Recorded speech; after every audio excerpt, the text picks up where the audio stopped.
ağlam gezip bara жатты. Tüyltüp күндү жасап илебинен түнөргөн аяламга жарык чачты. Түрүп салып түн жүмбөтүн караңгынын түркүнтүс жарык чачкан жылдыз чакты. Түйшөлбөй жаратуучу кудурети түгөлдөп асман шарын куруп жатты.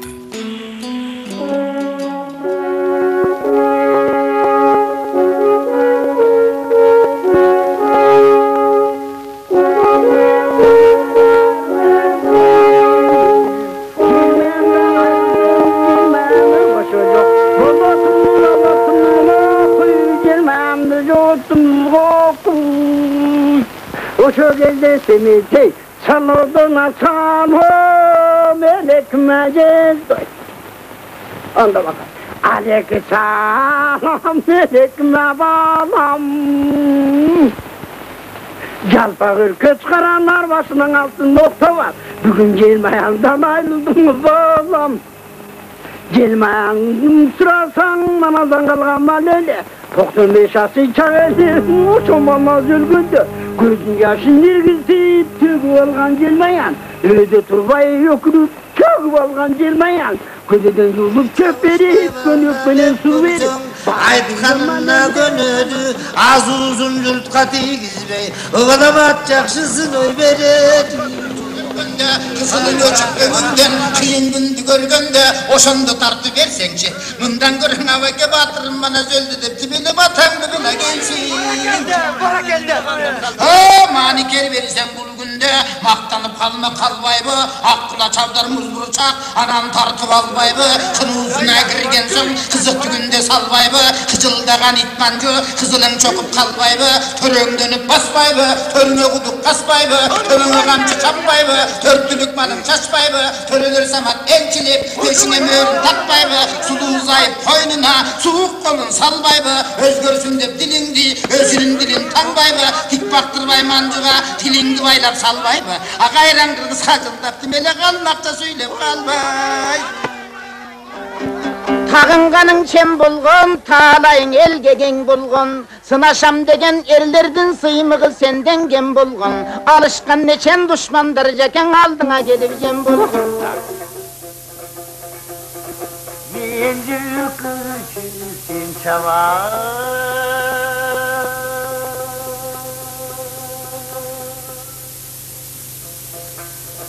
Kıykır doğum sana.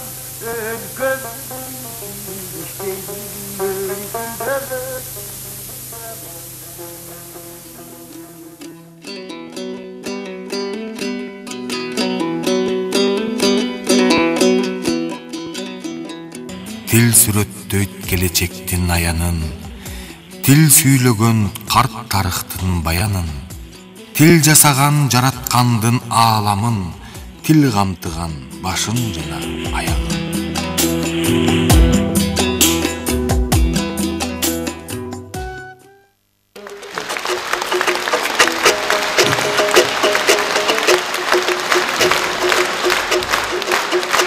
Amanda şıvırdaylı da mından aldı da turgan el menen.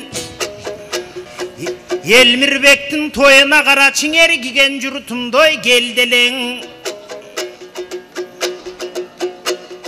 Ыр деген жақшы турбайбың елдің ырысқысындай теңдеген.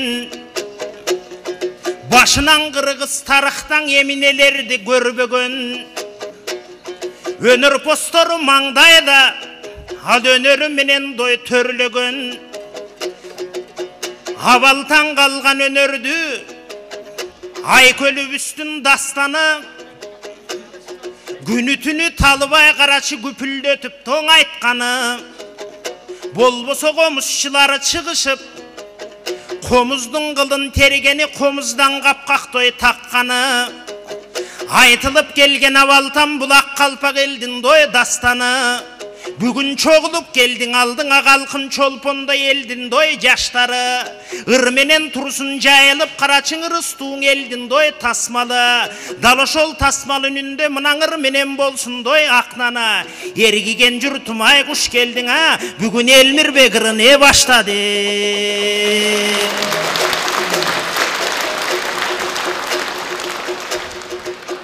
Elmirbектей уулуңарды мынаки 20 жыл болду сахнага. Атактуу кыргыз өнөрүм мынан алдырбады дой башкага. Көрөңгөсү көдөндө мынан өнөрүдү сүйгөндөй нак бала. Элмирбек манас айтканда эргиген кыргыз эл угат. Обондорун ырдасаң ол турган кыргызтой тең угат. Мынан ошол Элмирбектей уулуңдун кудуудан калган жолу бар. Ыбырай Карамолдодой комуз шерткендой колу бар. Ырыскы деген ырыскы, элген ырдай тургандың ою бар. Эргиген журтумай жалпыңаңы, бүгүн Элмирбектине тою бар. Канамесең алы кеңі, бүгүн агабыстындой тойында. Акындар келген Турбайбы бул абалкылардын дой жолунда. Куттук төс болсун аргачан.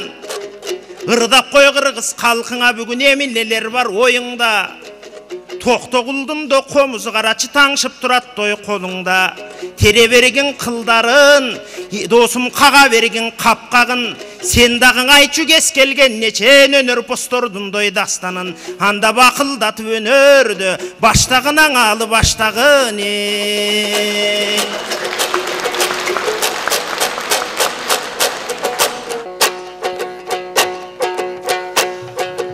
Hazır ekrandan görgön zal karılar, filosoftor Kırgızstan tanalbayt hiç kim eçanı. Akındık ulu önördü öyrötkön eken uşintip jok ele rektor dekanı. Hakırı biske jetkirdi jogot boy estafetanı. Oşolardan ulangan uçuğun ekeni önördün. Elmirbekte bay keviz emin elimge malım görüngün. Hazır 35 yaştın kırında bir o Kırgızka kızmat kılıptır tuptura 20 jılında. 30'dan oro korboğun 40'ında kılıç çavalbayt. Alemin Elmirbektin emgegin hiç kim hazır tanalbayt. Çinovnik boluş oңойdur bir Kırgız balasın akın bolup jaralbayt. Oşon üçün karaçı 1,5 milyar Kıtaydan bir dağı tökmö çıgalek. Töbölдөр çıkkan orustun tökmösün hiçkim ugalek. Elmirbekte yakındı Amerika Angliyada bir dağın ayal tuvalek. Ankenin Elmirbekte taptaşıp Kırgızdın eli sıyaktı hiçkim akın kılalek.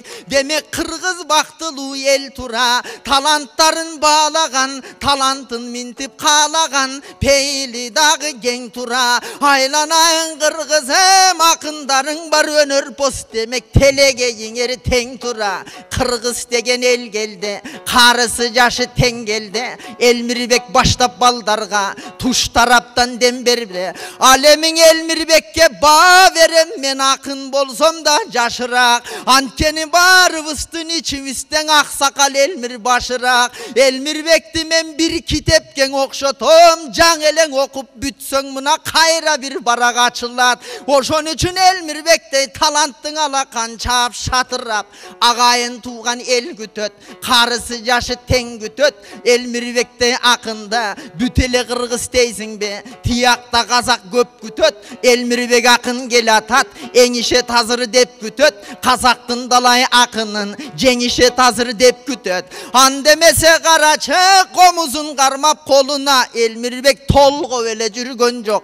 Ağayın tuğan kalkımda boljo öyle jürgön jok. Çakirtlerdidan östüröt bu kişin oyunu öyle jürgön jok. Demek artında jolun ulagan, atpay jurtun daima amandığın suragan. Şakir tayları gel atat men alardı karap doğuvanam. Alardı da çakırım, çakırbay kantip turalam. Anda bul jerden artında şakirtlerinin barı var. Kevürö elge bololek, kevürö boldu tanımal. Oşolordun ır menen çakırıp bersin silergen azamat menen adınar. Akbata olsun alarga egerden arzısak oldu çağımar.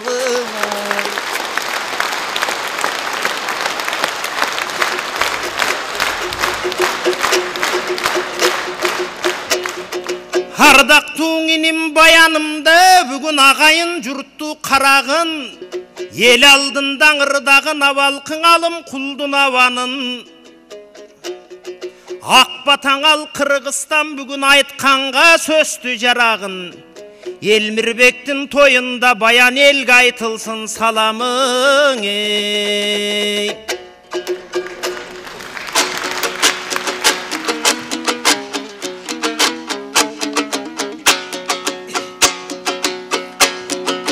Сайрайынан да шашылбай, санатымды жашырбай, сан күндер өтіп жатпай бой, саналған теспе ташынбай.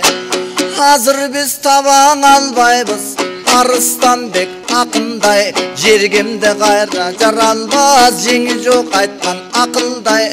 Тобокел тағдыр сынына, тоқтоғыл ақын асылдай, қалқында қалдың ырдалбай, қалыптың сырын açılбай. Atalarımdın barısınan arxivden artık asıl cay. A biz kiyinki baldarın artınan ırda bakılday. Elmirbektin artınan erçi vırda takınday. Haylanam Elmir canağa atalardın joldorun joldop kele jatasız. Жақшылықтың өзөгін болжоп келе жатасыз. Қазаққа барсаң алдырбай, халқымдың намыс қадырын қолдап келе жатасыз. Ақындығың ағамдың Алатауды бал болған, Атүгіл Астана менен Алматың ақындығына таң болған. Ажосудағы Нұр-Сұлтан Байкемдің ақындығына таң болған. Алматы бүтін шаң болған. Haqiqattың ырдаған ақындың қайсың жазығы, ағаларымдың içінен албайкем ақындарымдың насылы. Қиқырып ырдайт бұл күні Қырғыздың Елмир ақыны.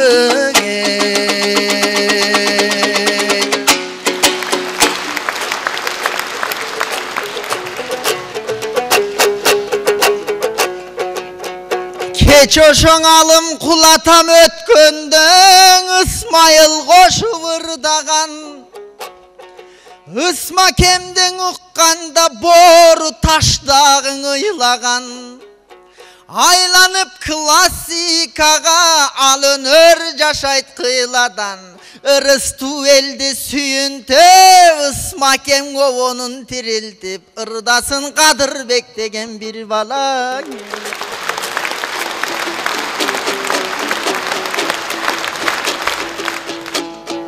Емекең өзім манасшыдай, жашынан айтқан манасты. Манасын айтсаң емекем, мағдырап қалқым қарашчы. Көдөнүндөгү манасы, көркөмүнө жарашчы. Манас бұл Қырғыз елдеки, ким бар екен талашчы. Манас баранда Қырғыз бар үчүн Чыңгыз бар. Болбосо манасы менен бұл күндө, мақтанса болот Қырғыздар. Манасын айтқан қалқына Елмирбек сынду жылдыз бар. Сөзүнө сөзүң өрүлгөн, сөйлөтү мыкты көрүлгөн, кебине кебиң өрүлгөн, оозунан манас төгүлгөн. Салмагын айтса манастын, Емекем Саякбай сынду көрүнгөнү.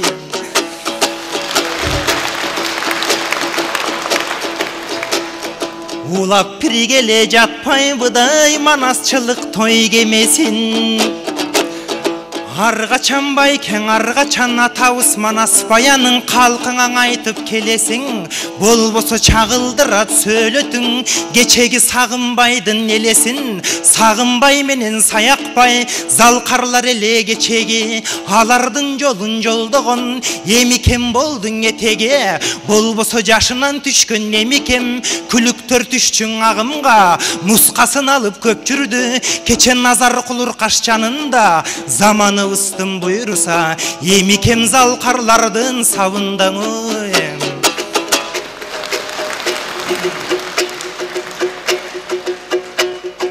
Хыр менен өмүр өткөргөн калкым бул Исмайылдын абаны. Заманыбызда жок болдуң азыр залкарлардын караны. Эмиң ардактууң иним болотум, саған алақандарды чабышсын. Абанын салып ырдағына тақтуың ақын қалықтын, Исмайылдың ұстаты, ақын қалық кім болған, ақындарға пір болған. Ақын қалық ырдаса мұнан ағайын жұртқа дүң болған.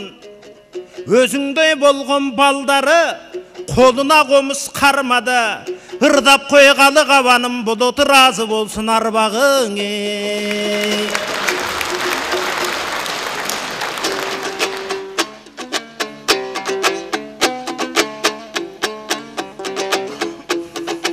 Elmi kemdinde yobonu ılay emesi tunukтай bir önürden o bir önü göçüp turatı bulutтай aktörlük degende yönürün aytıp ötümü unutpay Savetbek mendende Muratbek salıp ötkönü izmenden tırmaktay baldange gezinde tiyatrdan iştegen sakaldarın сапсайып чал болгондон Элмирбек бир ролдон чапанчан хам болгондон Элмирбек бир ролдон кара көк Жеңгис болгондо Элмирбек бир ролдон дуана дервиш болгондо Элмирбек бир ролдон байкасаң ханда болгон Элмирбек бир ролдон кул болсо кеде байда болғын Элмирбек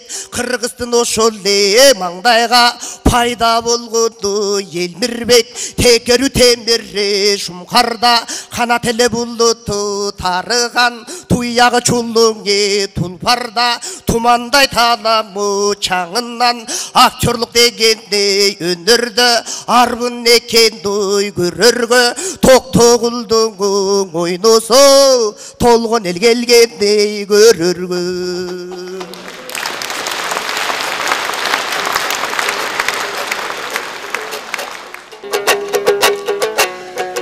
Keç oşo kalık menem bir basıp dalay görkөmün açkan toylordun Ağayın tuğan kalkınan asılın aytkan oylordun Alttar ötkön emespi jegi menen çoң joldun Sen dağın inim töröbek ustattın sözün kadırlasan zor boldun Ulu'nun sözün ukbasan andan uvara oldun korgoldun Andan aylanayın iniçek töröbek inim salıp koy kadimkin ovonu menen korgoldun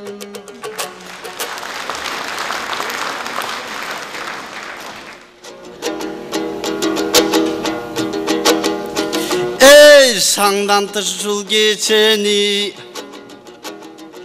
Шакирттер биздин парзыбыз Өнөрдүн баркын билбесек Өмүргө болот карзыбыз Элмирбек болуу эң кыйын Ошоң эзелтен келген арзубуз Ой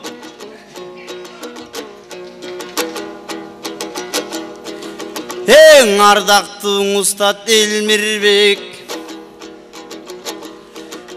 Бийикте жанган жылдызсың Дүйнөгөң атак даңк кеткен Инисисиң Чыңгыздын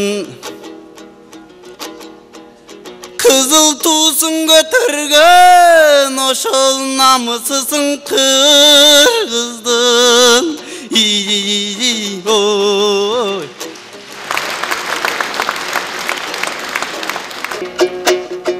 Korgol boluşun oybuň inim tartınıp turgan malыңda Bирок ак тилеги Кыргызстан айтылып турган малыңда Акынды кулууңа сабаң аргачан болсун жадыңда Эми кагылайын Асылбек таластан чыккан жеңи жок Таймашарга теңи жок Ақсыдан шыққан жеңі жоқ, айды шарға теңі жоқ деп айтқан екен ақындар. Төгерегін арғачан төп айтқан екен ақын бар.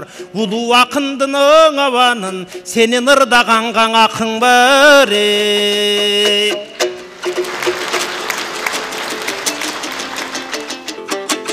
Жаштарың келсең алдыңа, ой, жалпы жұрт тозу бей алғыла.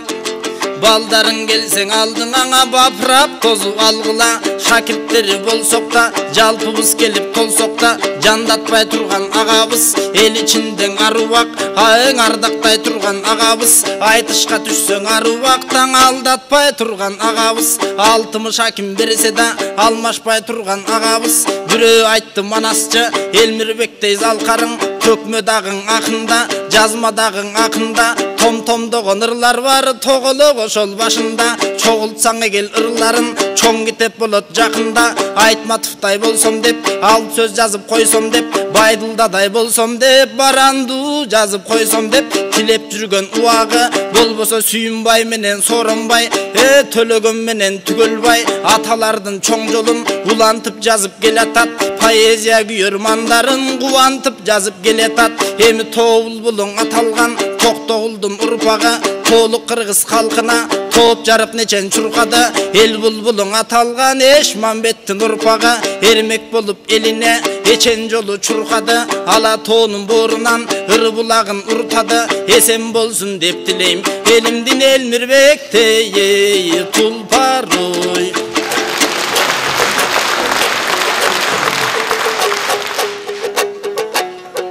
Hazır sen aytkan Elmirbek, alınım bolot baykesi. Abürök alı kayrelen Elmirbek'tin taykesi. Kebüröler jatkandır alayttı dep neni. Geni talastan çıkkan Eşmambettin Elmirbek bolot jene. Yemin Eşmambet degen kim bolgon anın önörü bolgon jogoro. Eşmambette zalkardın elinde kaldı obonu. Artına getken kaldırıp Nuska nasil sovolu. Eşmambetti biz bugün estevey koysok bolubu. Kuvat degen uğlumdan жаңырып ötsün kalkıma. Andan Eşmambettin obonu.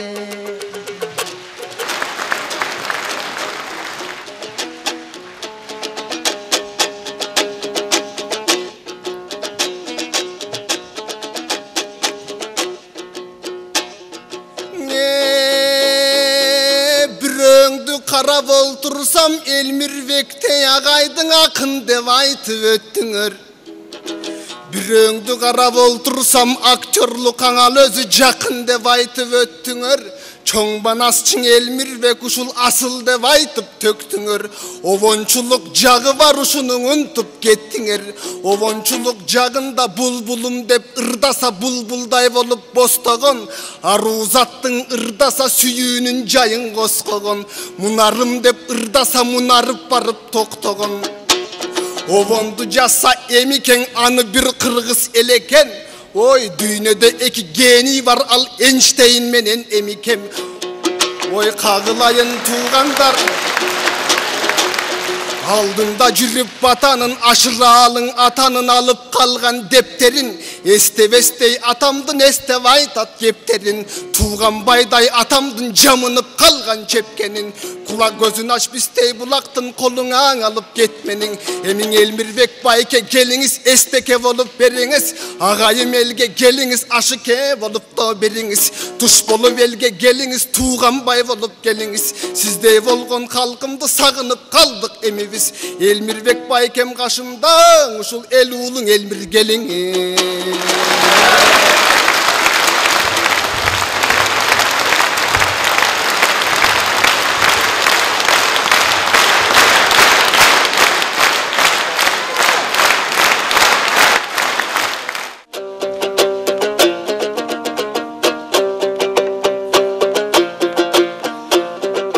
Amandık surayım jalpıngany, mından ardaqtu qırgız kalkıman.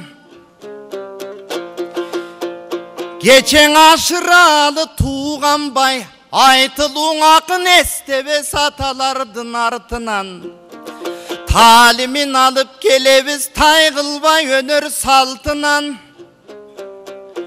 Uşunday ustattardın eskerip, alar sep ketken tarusu tüşüm bergen uçura. Oşonduktan kırgız el ey, karma bele tursun kutun ey. Geçemen oyno balan eselek, andan 14 yaşım jetelek. Abdiyip salkar ustatım ayıldan beni borborgon alıp geldi jetelep. Aşık emmenen estekem alarday bolsok deçelek. Anda men takır baş kalem, ağımın argıl turmuştun ayağım çetin geçelek. Ey örnögün algan alardın ötkön gün esten getelek.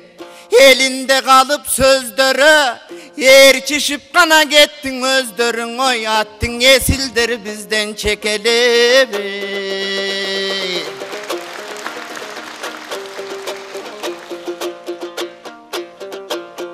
Andasam ömür tuğandar oy, terezesi bir buldu yine temir yol ötçü bekettin.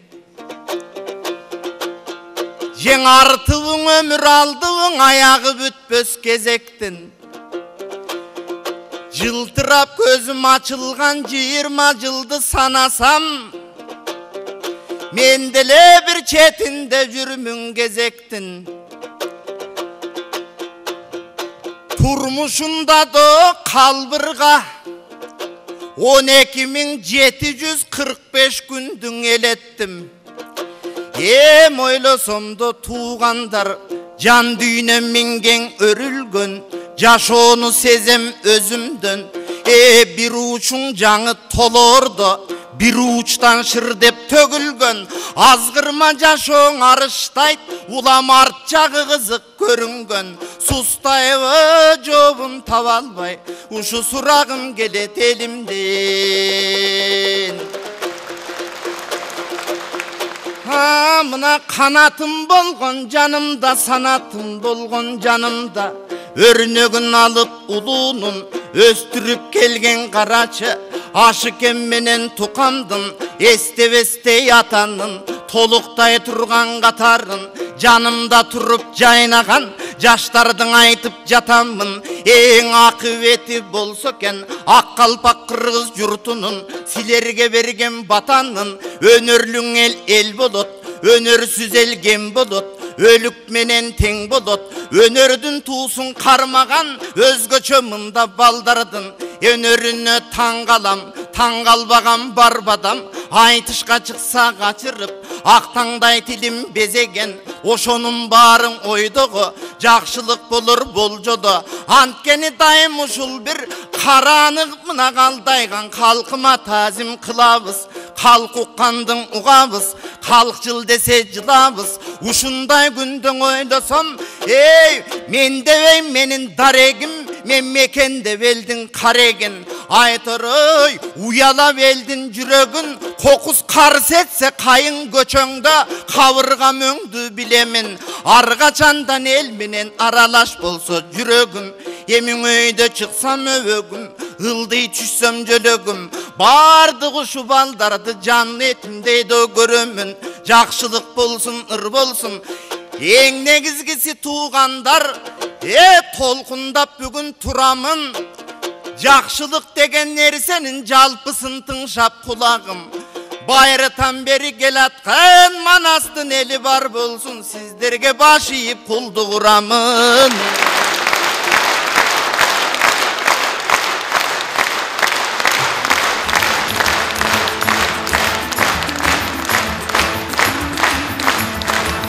Rahmat. Emi oylop görsök aytkanга оңой. Бирок антсе дагы чыгармачылыктын азыр көптүр түйшүгүн тартуу 20 жыл тамаша эмес экен. Анан бүгүн негизи ушул элдин алдында ак тилегибиз менен сүйлөшүп, көрүшүп, бири-бирибиз менен биз сахнада, сиздер залда болсоңуздар дагы ушу аралаш bir жакшы өнөрдүн тизгининде бирге бололу демекчибиз. Илгери мейемне кайран залкарлардын катар-катар көзү өтүп кетти. Менин устатым Тууганбай Абдиев кезинде сүйлөсө дагы, ырдаса дагы өзүнүн устаттарын айтып отурчу. Айрыкча Коргоол акынды. Анан Коргоол акындын тамашаларынан айткан кезде тимеле ушул күйүп, күлүп отуруп, эшитчелек уккан эл дагы жыргап калчу. Анан ошол тамашаларынан баштаганды мен туура көрүп турам. Коргоол атабыз абдан тамашакөй, күйдүргө, башкача айтканда элдин нагыз шайыр эле дейт. Анан азыркы суусактагыш турган Кетмен төөнүн эски борборунда базар бар эле дейт. Базардын четинде чайкана бар эле дейт. Ошо жерде дайыма Коргоол атабыз бар эле дейт. Анан базардан бирөө бирдемесин жоготсо дагы Коргоолго келип, бирөө атын жоготсо деле Коргоолго келип, уюн жоготсо деле Коргоолго келип, жар чакыртып ырдап таап берчү экен. Анан ошентип жар чакырып ырдап таап берип жүргөн күндүн биринде элдикин го табап, анан өзүнүн бир жак бутундагы көлөчүн жоготуп ийиптир. Анан базардын оозуна барып алып дейт, кадимкисиндей болуп алып, баягы көлөчү жок бутун көлөчү бар бутуна көрсөтүп коюп алып минтип отурат экен. Бу дагы бир шумдукту баштаганы калды го деп эл жыйылган кезде Коргоол атабыз элге минтип жоголгон көлөчтү жар чакырып ырдап атат дейт.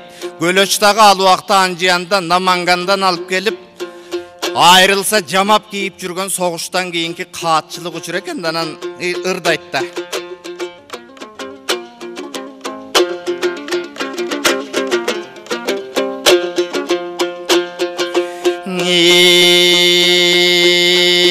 Gün tepeden ay toğuldu, gün ütünü tımbagan gülügüm gölöş çoğuldu. Ay tepeden toğuldu, ayağıma çak gelgen Anjiyandan ap gelgen altıncı gölöş çoğuldu. Nazdanıp atıp berdile, tigin aman kendi göz ayıbı, narı beri köp basıp, nalatı özünde ölçün ayıbı. Alıp kelgen gölöçüm, hanın aran turup berdilen Anjiyandık sayıbı, arı beri köp basıp, parelen apkıtından ayıbı. Altmış son bası, 6 günü giybesten mintip, aran kaldı ması. 70 son bası, 7 günü giybesten mintip, cesir kaldı ması. Görüp baykap kalganın, gözüңdün ağırı ne salganın.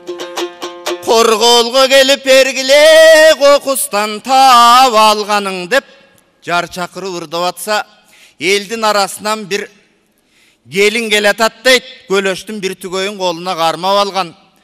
Oy ata, uşul jer ılay, ertejez malı bir batkaka tığılıp kalgan eken. Uşunu taap aldım, uşu sizdin kölöçpü dese, özü turgay göz aylanayın, uşu kölöç meniki dep, karasa bayağı gelin koş boylu eken, anda dağı anan ağa bata veri ırdap atat deyt, koş boylu ekenin baykap.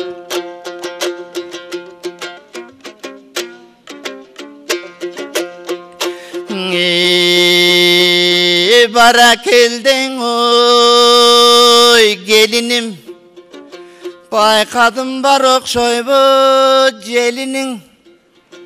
Bal paygan erkek törü bar gezde güçü belinin. O min dep bata verse, bayağı jaş neme uyalat da.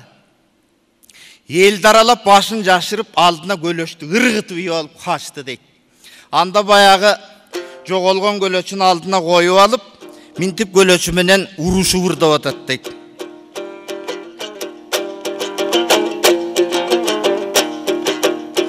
Ey arba korgan sen gölöç, adашып кайда жүрөсүң, азгырганы жүрсүңбү алда кимдин бүлөсүн десе, эл кыран каткы күлкү дейт. Коргоол атабыз өзү Шамдагай жеңил кишиле дейт. Эшекке өзөңгүсүн теппейди эле секирип мине калчу экен. Анан эшегинин басыгы менен жөн кетпей минтип ырдап кеткен деп эскеришчү эле да. Кыдыңдагыдыңдагыдыңдагыдыңдагыдыңдагыдыңдагыдыңдагыдыңдагыдыңдаң эшегим кырашып кетемин, балама чакама жетемин деп ошондон нары кеткен дейт. Бул ошондон калган кептер дейт.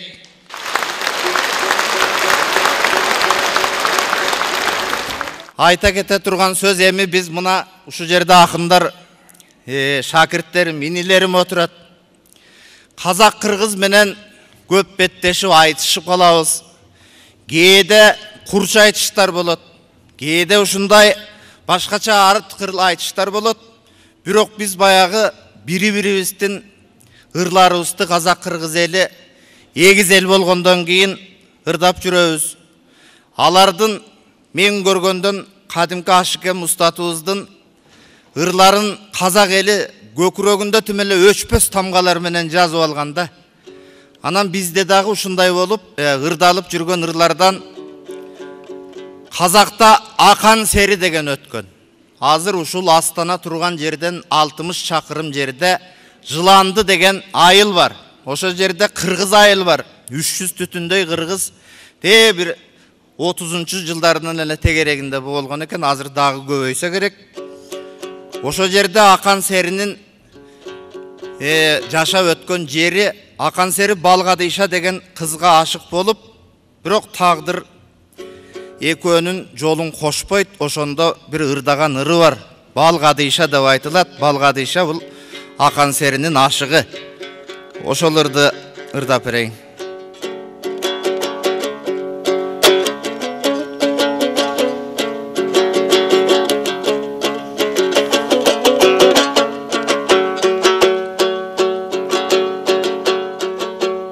Kız edin avaraydın Balgадыйша,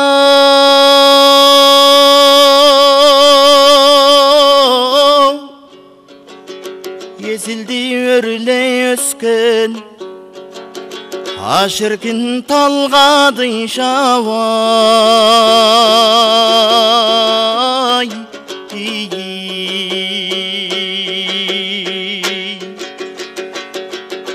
Serüge 80 kızdı koysa dağay,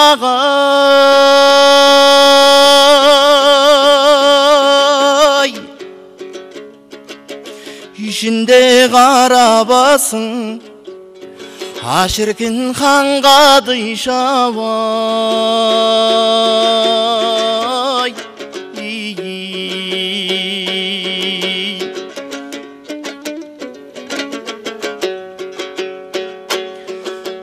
Canım au Balgадыйша, Balgадыйша,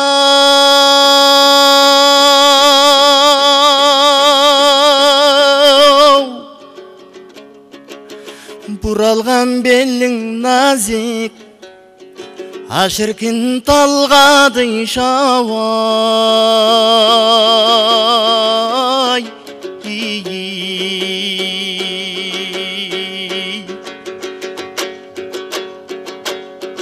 Bulangdap azza otayday жүрген басым,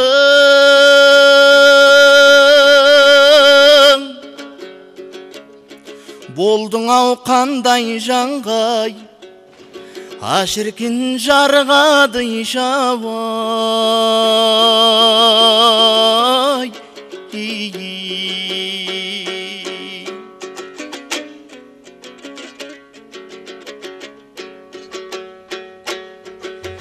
Degende Balgадыйша, Balgадыйша,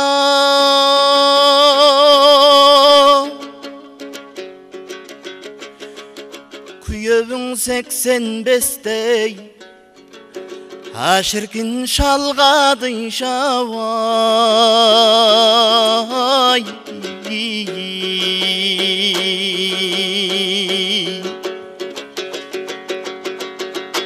Beremes eki jengen keli otur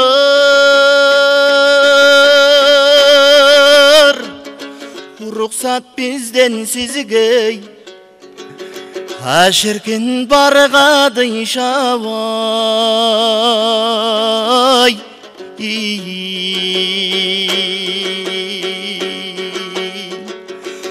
Basınan jıllanadının kullağanım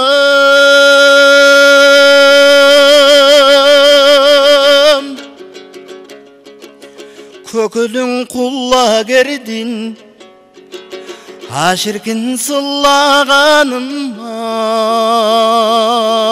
ay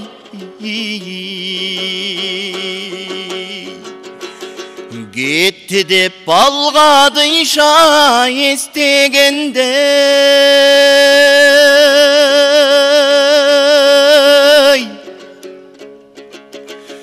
Kuşaktap koz yazıdıktay Aşırkın jıllağamın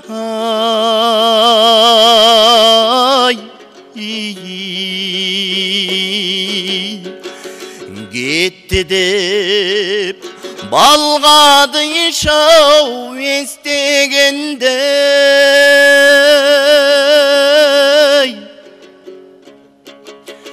Kuşaktap koz yazıdıktay Vay jıllağamın ay Canım av balgadın şay Bolarsın bizdin sözgöy Bir günü zarkadın şay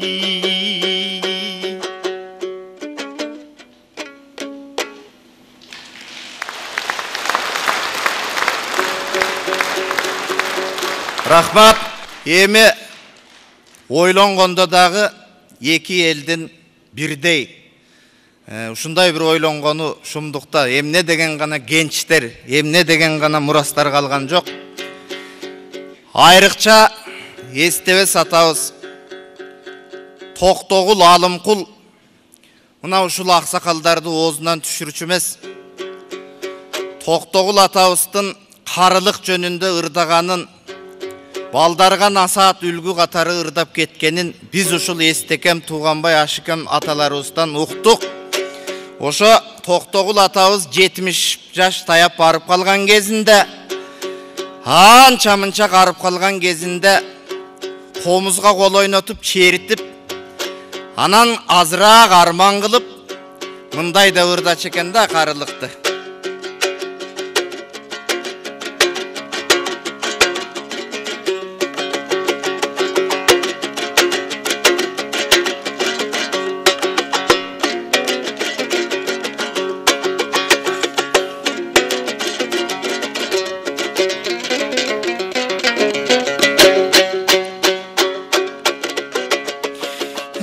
Ergip ergip bir kesten ergip bir gana çertkene ya Toktogul Ekte sakala garıp men azır esildele jaştın joktodum Yitelgin kuştay gülgün jaş Estesem ekinçele gelbey tokşodum oh.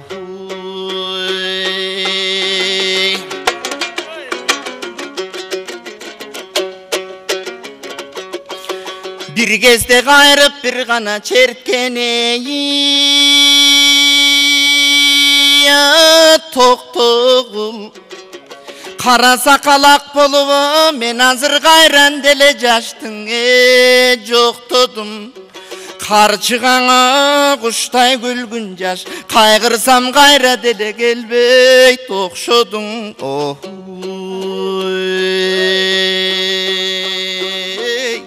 Bir kezden ak balan elem bal kaygan ошондон ак кебездей даңкайган ар түркүн сулуу кыз келин тетигиң ардагым током экен деп маған алыстана карап шаңкайган андагыңы жаштын бири жок азыр ак сакал болду картайган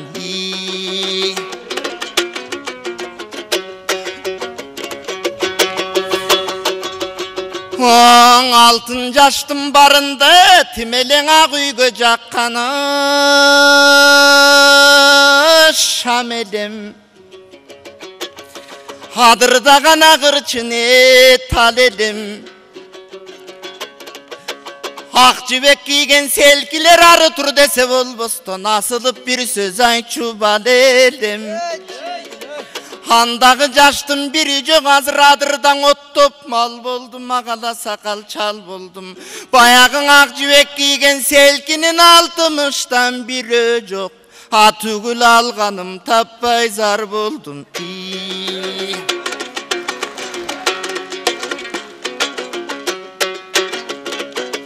кезегинде байкасам ай ошо керүүдө кырчына тал элем келин кыздын жанында тимеле көп сүйлөгөн бала элем бул кезекте карасам кебимди таппай дал болдум керүүдө гана оттоп мал болдум келин кыза түгүл бул кезде капырай кемпирим таппай зар болдум Есіл өмір күлгін жаш шашып кетіп баратат токто десем карабай качып кетип баратат эй кел абышка дегени кемпирлердики жаныма да батып кетип баратат андан экели тилим сүйлөсүн экели тилим өзү жок азыр эңсеген добушой үндөсүн Есіл жаным өткөн соң эстеп келип ким көрөт тоңок токоңдун эңилчеге баскан мүрүзөсүн кайкы бир тилим сүйлөсүн баштагы тилим өзү жок азыр балдыраак добушой үндөсүн Кайран жаным өткөн соң кайгырып келип ким көрөт токоңдун кара чымгана баскан бүрүзөсүн алтын жаштын барында биз болдук алты сан элдин эрмеги жараткан теңир кайралган биздей жаратылышып пендени асыл жаным өткөн соң айлангыз жайга кеткен соң алты айланып таппайсың түгүл зарлап какшайсың балдар акуунун өтүм мендегиң деп ырдачы экен эми көбүрөөк ойлонуп кеттик окшойт дагы бир Коргоол атабыздын эскерген тамашасынан айтпасак болбойт бул мындай болот экен азыр ушул кетмен төбөдө Сарыкамыш менен Толук мына эки айылдын ортосунда Тержайлак деген жайлоо бар аны баарыбыз билебиз баарыңыздар билесиздер ошол Тержайлакта илгери Ырайымбек Татканын ашы болду дейт түндүк түштүк тараптан ырчылардын баары чогулуптур башкача айтканда Токтогул Эшмамбет Курман жана башкалар болуп, жеңи жок болуп, жалпы эле ушу кетмен төбө аксы багытынан барган ырчылар 30 чактыга жеттик дейт. Анда Коргоол атабыз кулпуруп болуп толуп турган кез экен, кадимки жанагы атыластан көйнөк анан шым тиктирип кийип алып урдап жүрчүм дейт. Кийинчерээк билсем аны өзбектердин аялдары кийет экен, аны билчү эмесмин деп айтчу экен. Ушунча көйрөңдөнүп болуп толуп, ой менден өткөн ырчы барбы деп жүргөн кезим. Анан баягы аш башталып атса, ар бир жерден болуштар бирден ырчыны кошуп барыптыр. Жада калса эт туураган жигиттеринен бери жанына коштоп алып жүрчү экен. Анан өргүтүп сыйлап атса, Коргол атабыз жанагында эле кулпуруп чыга калып, анан кадимки Керимбай манапты мактаптыр. Мактаса Керимбай айтты дейт. Эй, жаман ит эшикке үйүр деген макал бар. Бу кетмен төөнүрчүлөр өзүбүз деле мактап ырдай бербей, тең очорок тигилген ак боз үйдү көрдүңбү? Ошол жерде нарындан келген Осеке деген бийол турат. Өзү 64 жашта. Аялы Кашымхан деген 16 эле жашта. Мына мактасаң ошону макта деп ыңгыранып басып кетти дейт. Эми бийдин аялы жаш болсо экөөнөн башка үйүндө ким бар дейсиң деп, акырын ат бастырып баягы Осеке бийдин өргөсүн жанына келет экен. Комузун кыңгыратып, үн чыгарганда эле бир жаш кыз чыга калып, кайра Корголду көрүп качып кирип кетет экен. Көрсө жанагы 16 жаштагы Кашымхан деген зайыбы ошол экен дейт. Жабык баштан шыкаласа кудум атасын эркелеген кыздай болуп, бир башкача эркелеп отурат дейт. Андайда ырчынын тили кычышып кетет эмеспи? Коргол атабыз баягы жерден ырдап кое берди дейт минтип.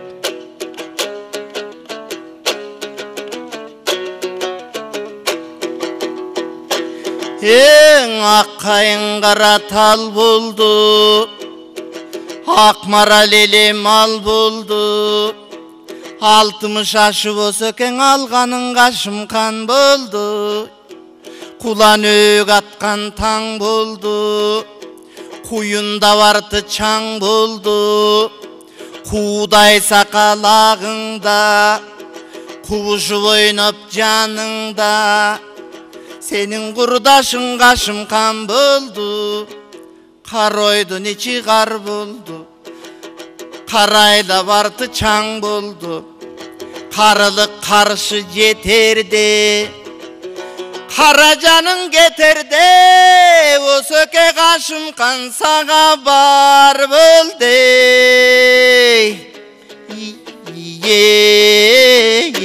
Деп кайрып жыргап атсам эле дейт. Токтогул менен Эшмамбет катар ат бастырып келаткан дейт. Байкап калышкан экен. Кайран жарыктык Токтогул менен Эшмамбет ырдаганда, оюда бир, жолуда бир. Бири маласын тартып кетсе, экинчиси аласын түздө ырдайт эле дейт. Экөө ырдап атканда, бир киши ырдап аткандай туюлуп кетер эле деп Коргол атабыз айтчу экен. Бая Корголдун ошентип ырдап атканын көргөн Токтогул баштады дейт минтип.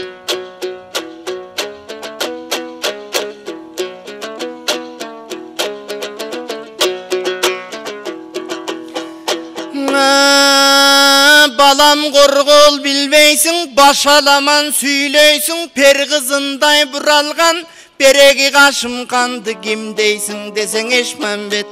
Иним Коргол билбейсиң, илбериңки сүйлөйсүң, илбесиндей буралган ой, иним Кашымханды да ким дейсиң десе Токтогул.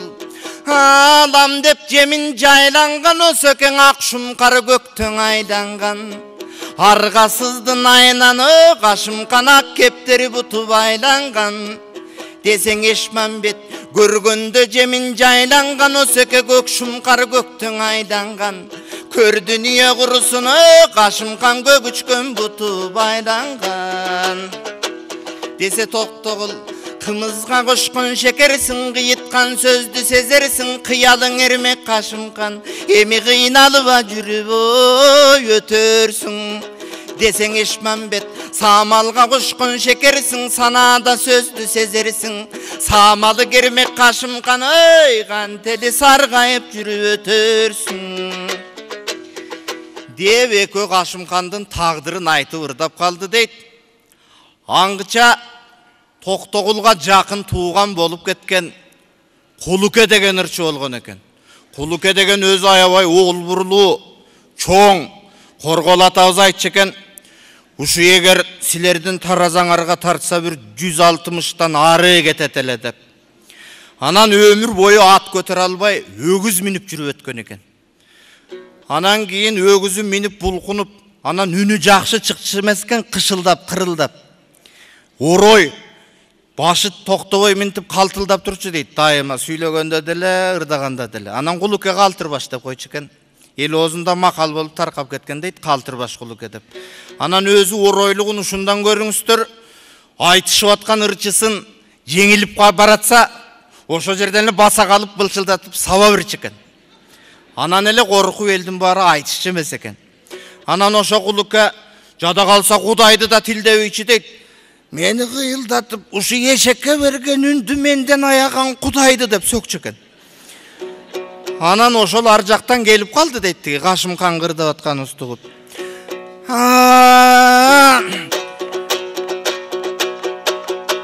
Адырга чыккан жекенсиң, экөөң айтышкан менен нетерсиң. Кашыңда турган ырчынын же Кашым кан катыны болор бекенсиң. Дегенде эле ошо жерден бар унчукпай туруп калат экен. Анан Эшмамбет менин чоң таятам, ал 2 карыштай сакалы бар, көкүрөгүнүн баарын чоң кара сакалы жаап турчу дейт. Анан Кулукени карата Эшмамбет минтип сөз ыргытып калды дейт.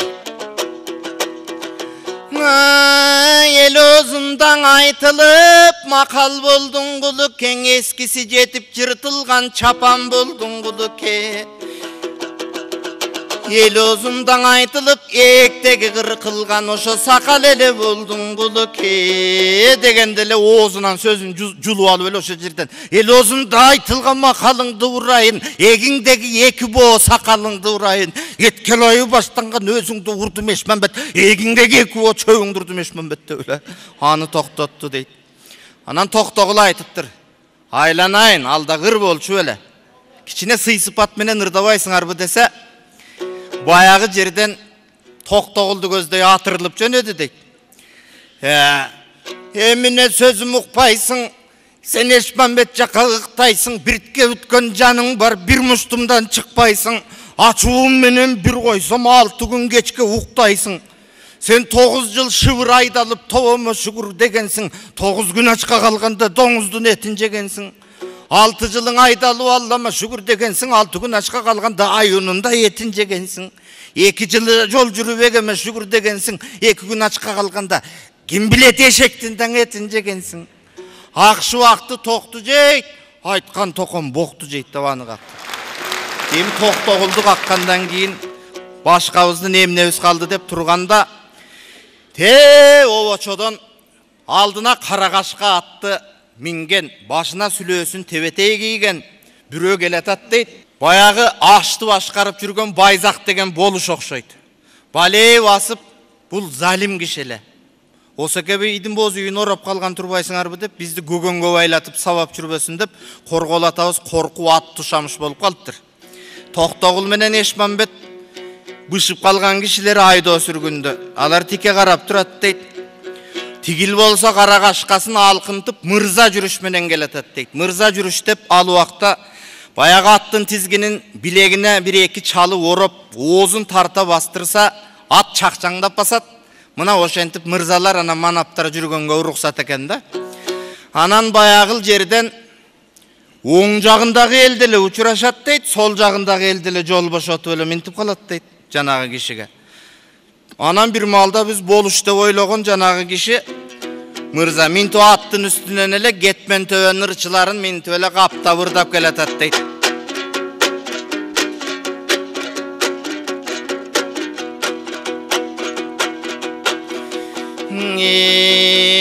Булар эстеле саягы журт экен, карачың айылы сайын ырч экен.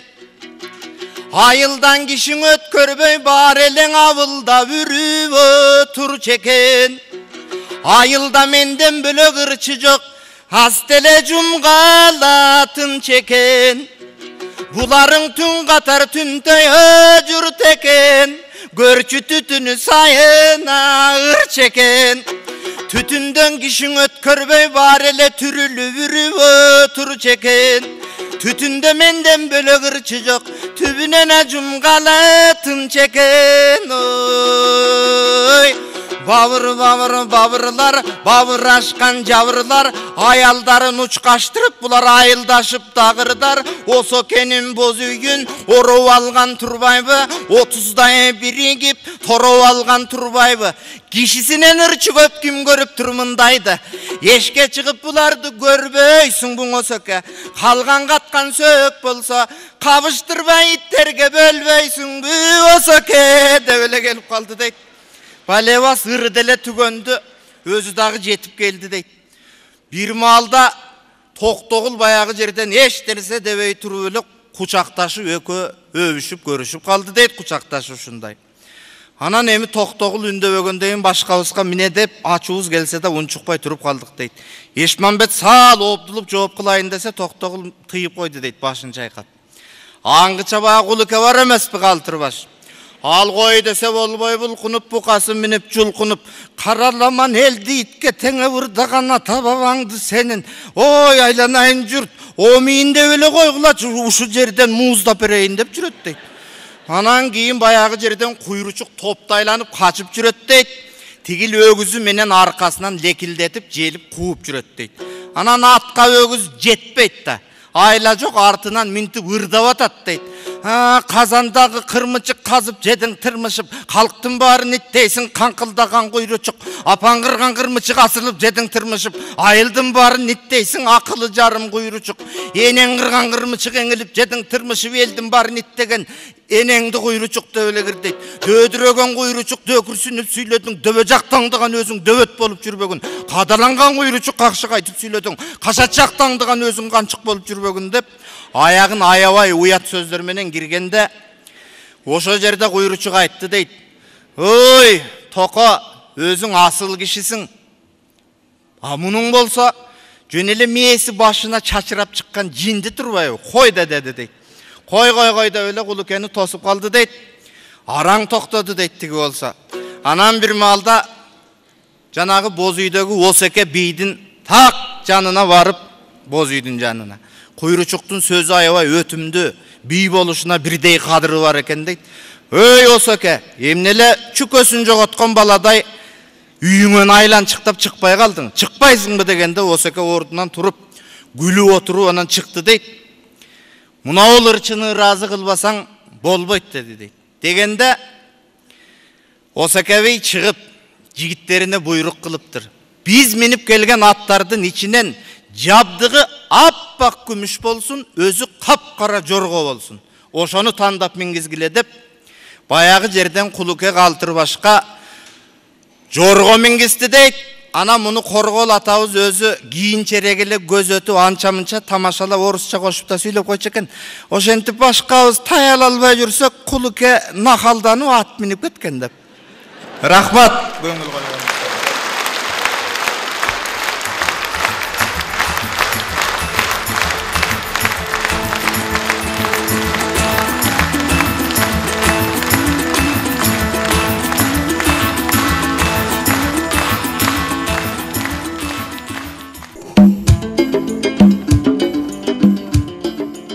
Элмирбекке эскиргени тамга тааныганды үйрөнүп, 5 жашынан баштап эле кадимкидей шар окуй баштады. Башканы коюп Манасты айт демекчи, алгачкы окуган китеби Манас китеби болот. Чоң энесине Манасты окуп берип, өзү дагы эргип, эч кимге көрүнбөй, ташкороого бекинип алып, Манас айта берет. Талдын барын сулатып, тамдын барын кулатып, капарсы жаткан кыргызды такыр чагып ал деми, ошондогу таял оке ордону бузуп кул кылып Törödüm. Ana şön tüşümde boyma olar şön tüşüme giret. Ana bir mıntık beret. Ana iti mazarga Göktaş diye mazar var deydi. Oşo arıp Şaymeri'de mazar. Anam intetmişim konum. Kaysı jakta oldu ken. Oң kolunda oldu, sol kolunda oldu. Anam mınday qarap, anan ayda boy kondum. Ana hoş motoru var. Anda çoğulumda türeldi. O şöyle o da türeldi. Bir mıntıkta hoş motoru var. Ana asat deytiriz. Asar niye aynanay? Ben antatayına ayarlaşım bile. Mıntık doğru konuda deyim. Ana şunu oyunsam ne düşünmeken. Hay şu Şaymer'den mazarga varayın. Bayağı dayılan yerde taş var eken, bunday hünkürce, umayının otçakkan yeri var eken, çoğusunun boyu da var ona tay. Andan keyin o çoğunluğuma taçaç koydum Şaymer'den. Ki bala taçaç koydum. Şu var ona sıyın ayrı soyup çürgeyle soyup verip hanım batasını alıp geldim. Bala o şu yık çaçkende görse. O şu giyin bir yerinden çıkkan şu yık çaç başkaça ösüp duradu gel. Şer kuyruk durun ötüp düşünüz aytkan turbayбы? Yo. Айылында дагы бир той болуп, опур-топур элдин арасынан Элмирбекти атасы бир заматта жоготуп таппай калат. Бул учурда эргип кеткен Элмирбек үйүнө келип, эшигин бекитип алып, өзү менен өзү буркан-шаркан түшүп, колуна тийгенде комуз кылып кармап, күү чертип, ырырдап, кыялдарга батып баратканын көргөн атасы, комуз алып келдим деп, ого бетер ышкысын козгоп дем берет. Мектеп босогосун аттаган жылы Мира деген мугалим эжейинин айтуусу менен эң алгач Токтогулдун чоң кербесин чертет.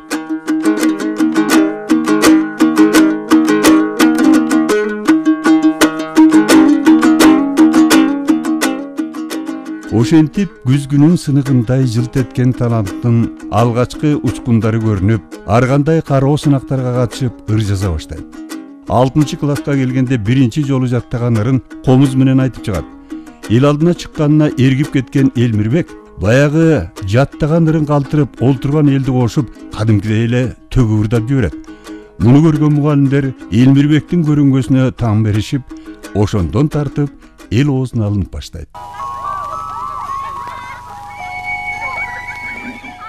Муну уккан кыраакы талант Туганбай Абдиев атайын айылга келип, Элмирбектин чыгармачылыгы менен таанышып, 8-класс кезинен эле борборго алып жөнөйт. Башка чоң окууга өткөнгө бир сындырым документи жок. Элмирбек болгону окуу делосун көтөрүп филармонияга кирет. Ошол кездеги филармониянын директору Акун Токтосартов атайын студияга кабыл алат. Айылда мен бир койчубай деген бир тууганым бар менден. Өзү жылкы челенен оюнчу болгон жерде жатып алып эртеси күнү келет. Sonra койчубай инем айтып калды, бул Акжардагы Халилдин баласы Желбооздай дейт. Sen Желбоозду ырдаган уктуң беле. Ой, ошондой ырды айткан. Кайсы класста экен? 4-чүдө. О, 4-класста. Кадимкидей силердей ырды айткан да, ой. Аны көргөз. Adam ben kışında şahta жүрдүм эле. Doktor деген такемкени аны алдырып келдим. Gelip baktım oradan Turalı uçuraşkandı da imanı varken dedim ben.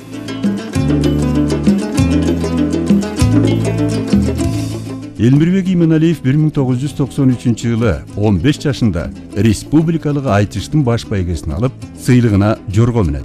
Обончулугу Илимбек деген курбусунун өтүнүчү менен Багымай деген обон менен башталат.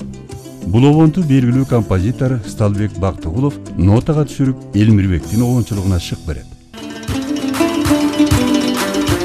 Оргуган таланттын очогуна обон деген от жагылып, уюган таланттын жан дүйнөсүн уйгу-туйгу кылып, убайым деген обон жаралат. Элмирбектин эң алгачкы иштеген жери Сейтек балдар борбору болот. Бул жерден комуз табылбай, Алматыда конкурс болордо комузчу Кенчибаевдин үйүнө ысык көлгө жиберишет. Көөдөнү көп, көзү жаңы ачылып жаткан талант устанын устаканасынан комуздарды карап жатып көкүрөгүнөн кайрык келип, көмөкөйүнөн добуш салып, Мунарым деген обон жаратат. Бул учурда Элмирбек болгону 16 жашта болот. Ошол кезден тартып өзүндө чоң ишеним пайда болуп, атама, жалгыздыктагы коштошуу, булбулум, жамгырдагы кусамат деген оболгон обондорду чыгарат. Бул обондордун чыгышы менен обончулугуна тыныгуу болуп, 7-8 жыл обон жаралбай калат. Бирок ушул учурларда таптагы бүркүттөй болуп, ооз-эки айтуучулук төкмөлүк өнөргө өз мүмкүнчүлүгүн берип, республикалык жана эл аралык казак-кыргыз айтыштарына катышып, эки элдин купулуна толуп, алкоого татыйт.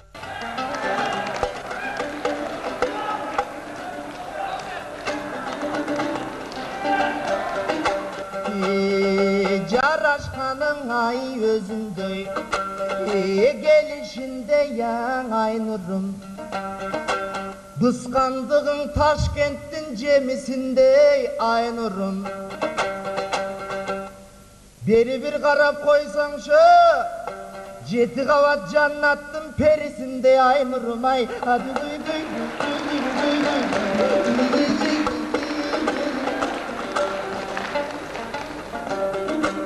Kazak bin Kırgız bir tuğan, Özbekti sondagım tuğan. Anasından ayналдым, Elmirbekti yol tuğan. Rahmet. Oşol sözün çın bolsa, süydürüp koy şuurtunda.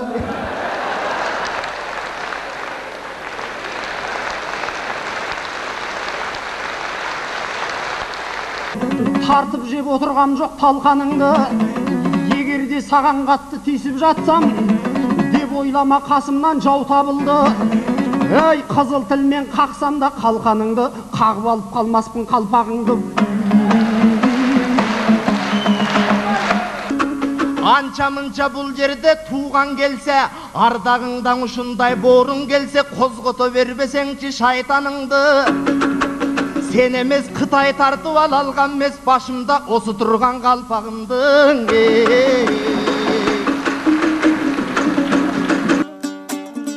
Келген қонақ сыйлау деген екі елде бар. Ал енді бөгемессіз жолымызда. Осы ел алдында Ембірбек сыйлап жібер, ақ қалпақты болмаса қомызыңды агигагым, агигагым ай. А мен домбыраңдың алайын, қазақчаң оғын салайын. Айланайын қарағым, алышып жана берішіп, ол тұрбайлы бұл кестен ошонда болы табадың. Мен авалыңды білейін, ошоны нықтап атқарсаң, андан ойымадан адып жүрейін.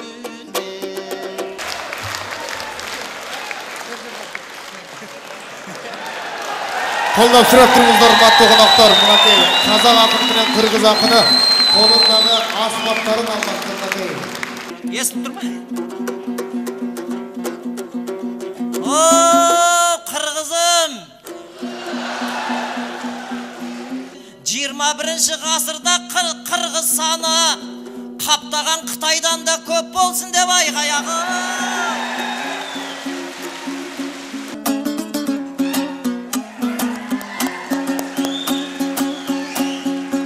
Алектің ойылмаға бұрылуда,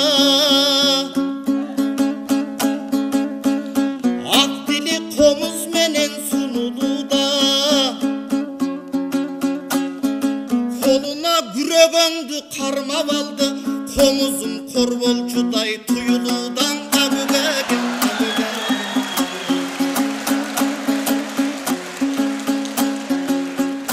Ойласам кейбір кезде жақшыңырдап,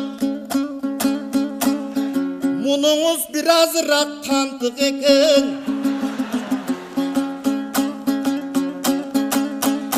Неге сен черт албаған себебің бар, бір қылы домбыраңдан артық екен.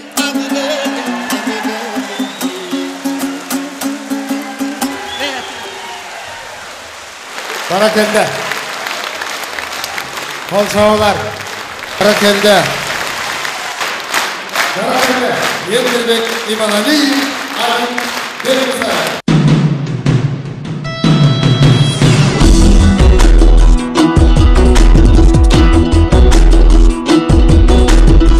Акындык өнөргө астейдил мамиле жасаган Элмирбек баш байгалыш эле максат эмес экенин эл алдында эбин келтирип айтып, улуу өнөргө урмат көрсөтүп келет. Бир нерсени мен ушу бардык казак кыргыз дебей эске алып айткым келип берет да. Бул айтыш деген конкурс эмес. Бул эки акындын улуу баарлашуусу. Ошон үчүн сөз жүйөсү кээде ары кээде бери болуп тура берет. Ким жеңсе айтыштан ал ошол мыкты акын, же болбосо ким байгеге жетпесе ал жаман акын деген сөз жок. Айтайын дегеним ушу бир Мукагалы Макатаев деген биздин көкүрөгүбүздөн чыкпаган улуу залкар казак акынынын ырын айтып койсом ушул тең болор. сыйлайлы эки эл бири-бирибизди. Эч качан арабыздан аламышык өтпөсүн. Ал киши айткан, акынмын деп мен калай айта аламын? Мен жөн гана өткенди кайталадым. Казактын күпө кийген кара өлөңүн шепкен жауып өзүнө кайтарамын дейт. Жаңы эч нерсе жок, бизди биз кылган бабалар. Устаттары Ашыралы Айталиев, Эстебес Турсуналиев, Туғанбай Абдиев өңдүү залкарлардын сабагын алып, санатын алып, төкмө акындардын мектеби катары Айтыш коомдук фондун негиздешет. Ошо 70 ашкан кезекен чакырыптыр силерди. Ошого барып келгенде силерди Садыктыр агаң жиберди. Эскериптир дөңөшүмдү, кичинең айтып туралган сөзүмдү. Ошол жагын ойлонуп, 70 жашап калганга Асыралы атам өкүндү. Ашыкемдин ал кезден кичинең өзгөрө түштүң, раңың өзгөрө түштү, планың өзгөрө түштү курагы. Өткөндө Чымкентке өзүм барганда сизди Табышен кемпир сурады. Казактан бери сурап. Сөзүн кыска салып бели ону студияга киргизип койгом. Ошондон баары карай өзү бас өсүп турат. Мен оюна мээсине ырдык ат бербейм, меде. Таланттын өзүнөн болот. Мындай көп курдуу таланттын бата менен башталган багыты байсалдуу уланып бүгүнкү күнгө чейин сан миң сапты сабалап манасын айтып,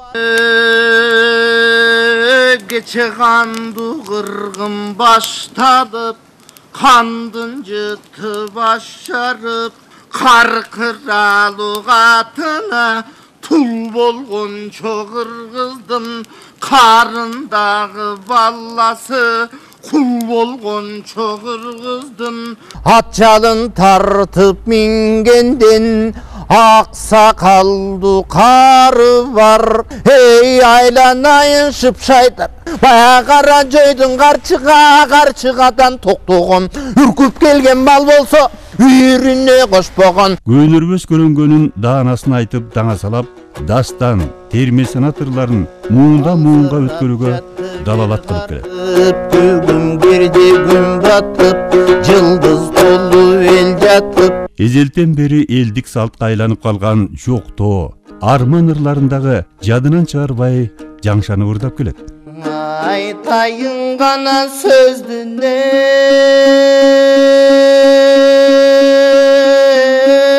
чындыгын, арман күн азалуу болдой бул кылым. Манастан кийин кыргызым мактаныч кана кылчой чын кызым.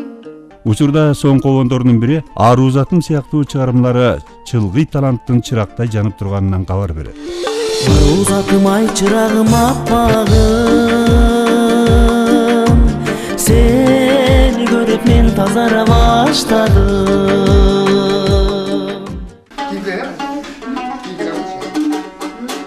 Мезгилдин өтүшү менен 20 жылдык чыгармачылык жолунда куржалак калбай, кудум өзүндөй шакирттерди тарбиялап, бир кездеги өз алган баталарынын акыбетин азыркы жаш муундарга берип, Айтыш коомдук фондунун төрүндө кечээки Ашыралы, Туғанбай өңдүү залкарлардын ордун басып, улуу өнөрдүн учугун татыктуу улап баратат.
Сезимим чочуй баштады, сен кетчү тарап башка бей.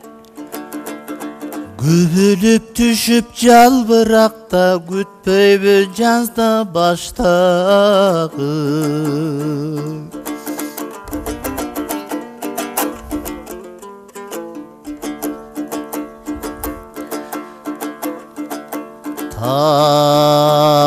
Тағдырда бардан айрыма, талайсыз кылып кайрып ей. Жоғоткум келбейт эч качан, о балкым жомоктон менин эй айрыба.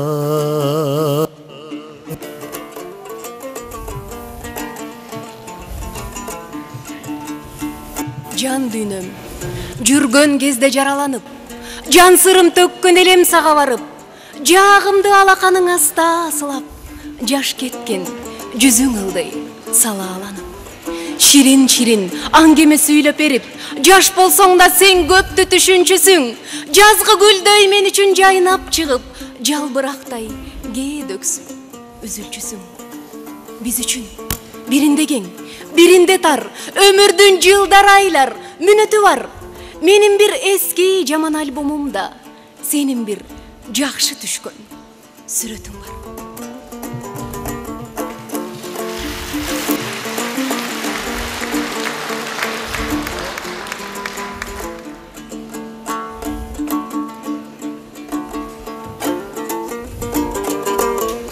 Түтөгөн өмүрүмө жалын тилеп, сен мага бересиңби асыл жүрөк? Жыргалда жашабаган таза сүйүү, ырларда жашаганын баары билет. Эркеледим көп ирет, мастык менен. Нени кылбайт, өрт учур жаштык деген. Эл көзүнчө өпкүлөп сени далай, эм өзүмчө азапты тартып келем. Мен соолуктум, көзүмдү турмуш ачты. Сен жоолукчу, өзүңө айтып берем.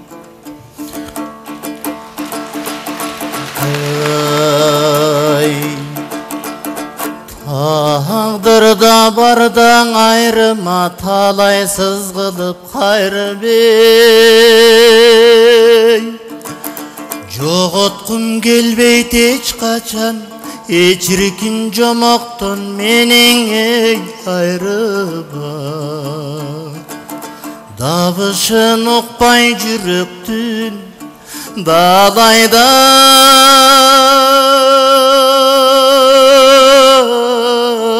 бери жүдөпмүн. Кыйноого салып жанымды, о балкым кыйкырык салып эй сүрөпмүн.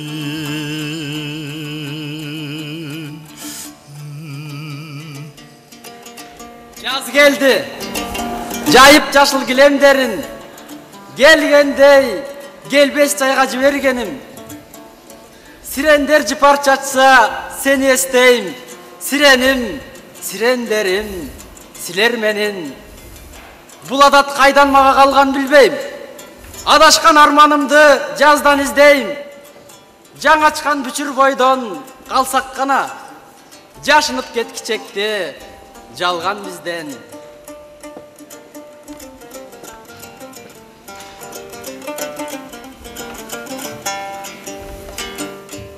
Жаз бойдон калаарлыгым күмөн менен, жаштыгым сагы учуруп жибергемин.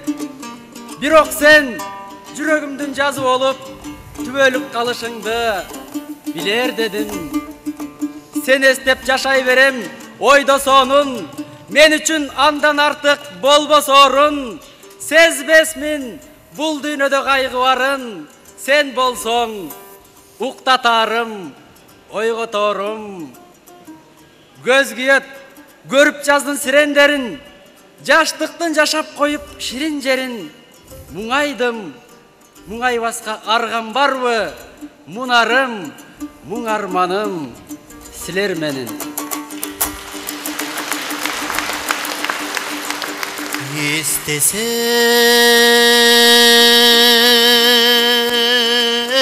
көлдүн кууларын, естеймин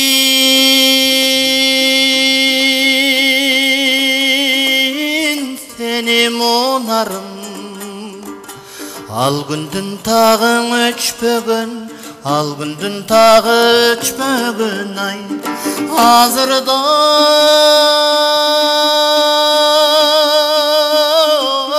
сыздап турамын ай Азырда эле сыздап турамын Өзүңдү таппай, көптүн арасынан жүргөндө айыга албай жаратымдан куюлуп арман болуп агып жаттың куштардын куса серпкен канатынан алдастайм ары бери жалгызмын жан көргөн жок аны деги тиктешет кайра тигил көктө тизилген каркыранын сабы мени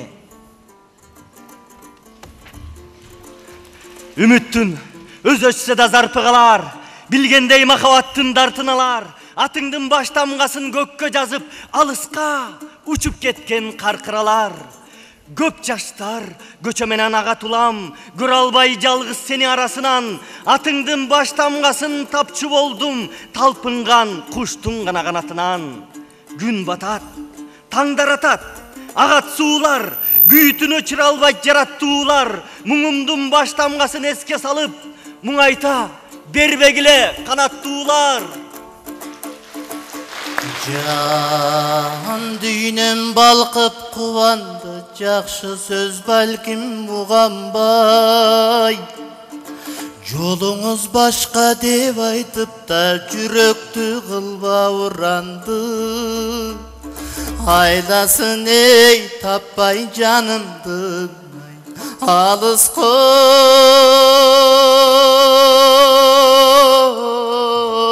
кетсең сағындым İçine düşüp kusanımda kuyutunca sezdim çalındım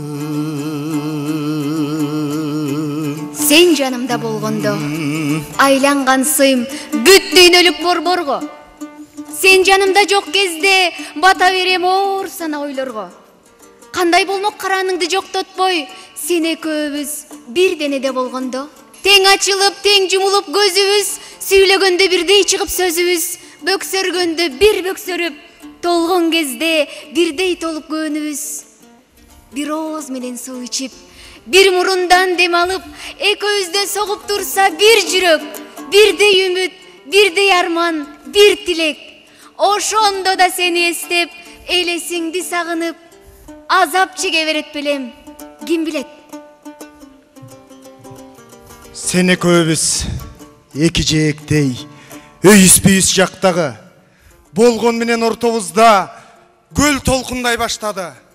Ак чардактар менден сага, сенден мага каттады. Сага арнап бир ыр жаздым.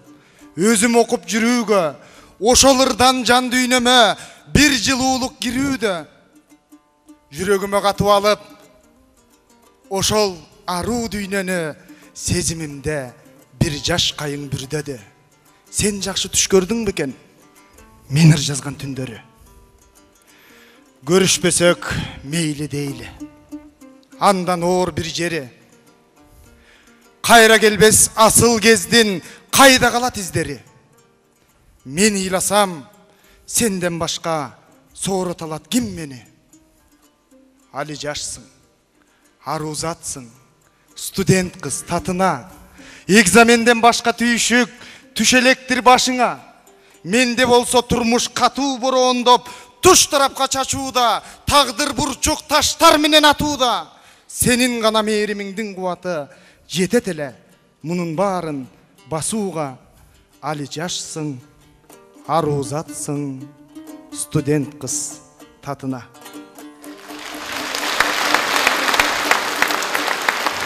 Aruzatım ay çırayım appağım Seni görüp men tazara başladım Kareginde жүргөн eken katılıp Ay kaçankı bir men jogotkon asmanım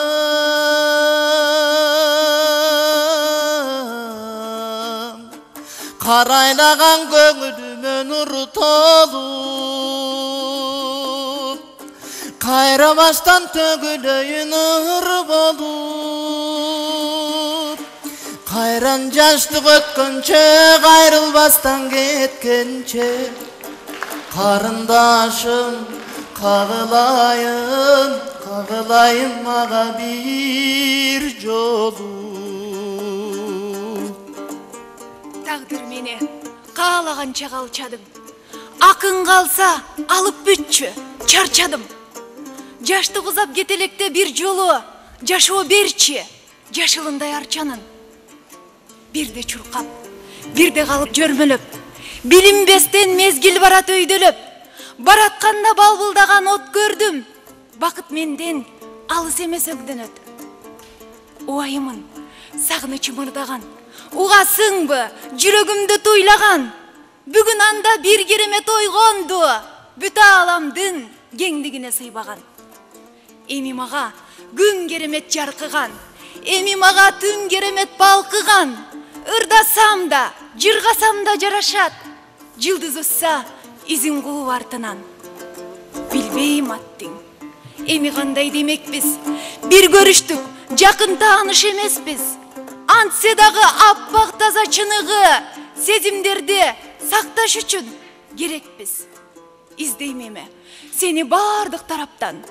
Саргайсам да, сагынычтуу азаптан. Сени дайым сактап жүрсө болгону, сен аркылуу мээрим төккөн, жараткан. Sen bir ok içten çayralda süyüngdü mağa garba sorotup yaşa jön ganada sen mendey bolup kıynalba çok düşkönüңdü gösölüm çoçuba barın götörüm batынан албайм эч качан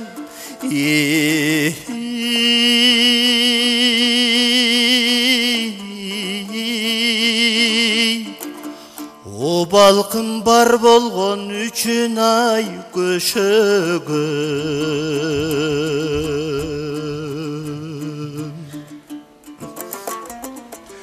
бар болгону бир үшкүрүк ырым бар. Jatam жалгыз, çarçap kalıp suyundan. Uçup konup, cemizdešet çımındar. Kusa sorup, kum sargan boz yüzümden. Balkim çımın, konup jatat oşondan. Baştağıday yüz jok azır albırgan. Ölük emez, bирок denem bozorgon. Jaratalып, жатқан кези тағдырдан жолығарбыз.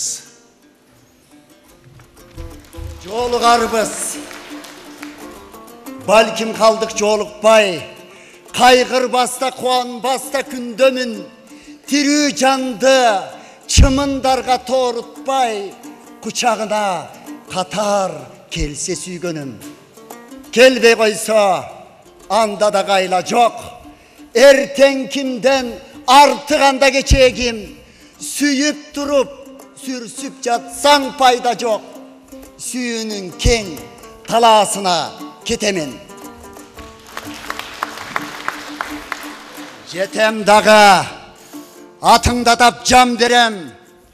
Sensiz kantip бұл жалғанға батмақмын. Çımınдарда uçup келмек шаң менен, андаларға мындай bir söz aytmakmın. Denem alsız, berdim vermek canımda. Erkin uçup, erkin konup toygula. Bir suranıç, şarap kılsan kanımdı.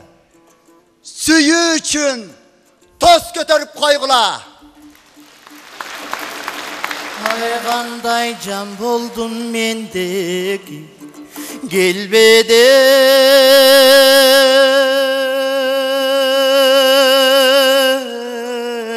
şoň oynar sevi kısıltıp seni özümдөй da kıynagım gelbeyt men seni сағы чақ бақыт кезіккен сен деген жанды ешіткем сен емес ой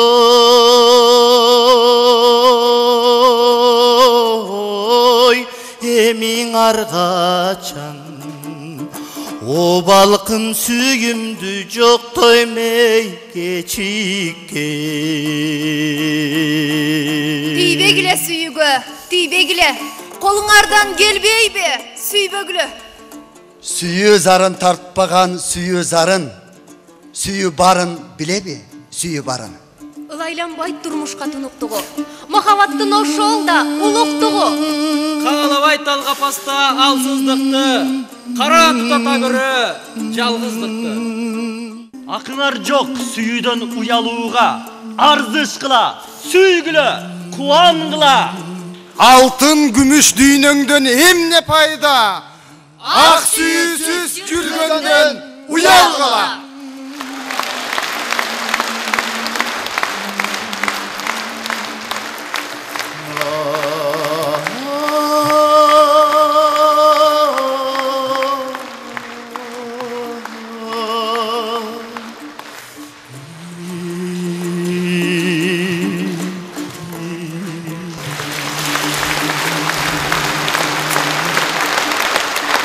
Рахмат. Анда ушу алгачкы бир ырларыман ырдап берейин деп турам. Бул мындайча болду. Улуу устатым Туганбай Абдиев кадимки эле Сейтек балдар борборунда иш аткарып калды. Ошо кезде бир мындай мезгил эле да. Өзүм жаш баламын. Анам мага айтты, ушу жерде иште. Анам мен ошо жерде иштеп жүргөн кезде Ысык көлгө комуз алып келесиң деп жөнөтүп калды. Анда мен Ысык көлдүн өзүн да көрө эле келем. Жаш бала болсом, эми каяктан кантем деп жүрөксүп атам. Бирок болбой эле мени жөнөтүштү. Ошо кезде көлгө барып биринчи эргүүмбү, ошо кезде Мунарым деп ыр жаздым эле. 16 жашар элем. Ошол ырымды ырдап берейин.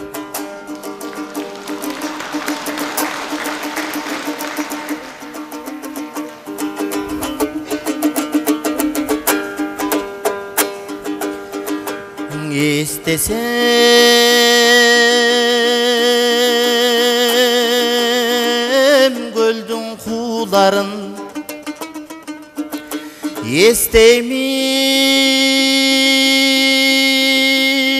эстеймин сени Мунарым ал күндүн дартың өчпөгөн ай ал күндүн дартың өчпөгөн азырда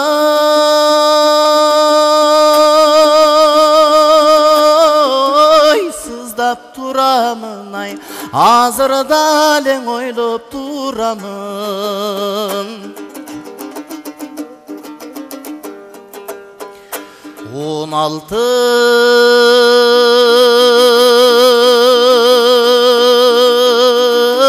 жашта курагым ойлоно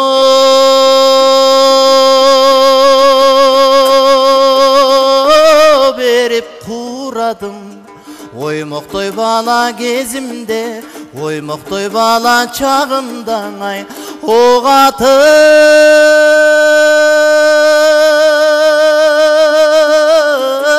койдуң Мунарым ай ок атып койдуң Мунарым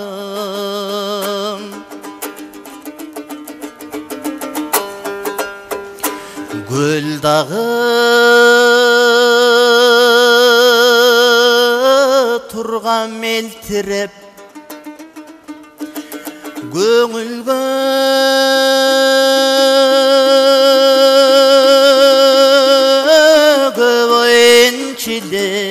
göböyençilep Jal-jalım özüň uzattың Jal-jalım kaldың suranıp ay jayında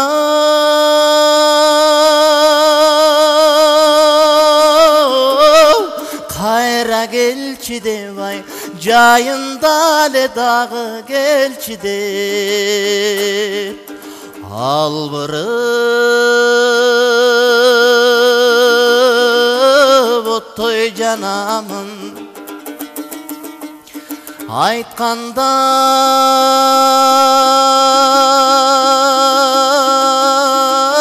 кантип танамын жаңылбайм айткан сөзүмдөн жаңылбайм айткан антымдан ай жайында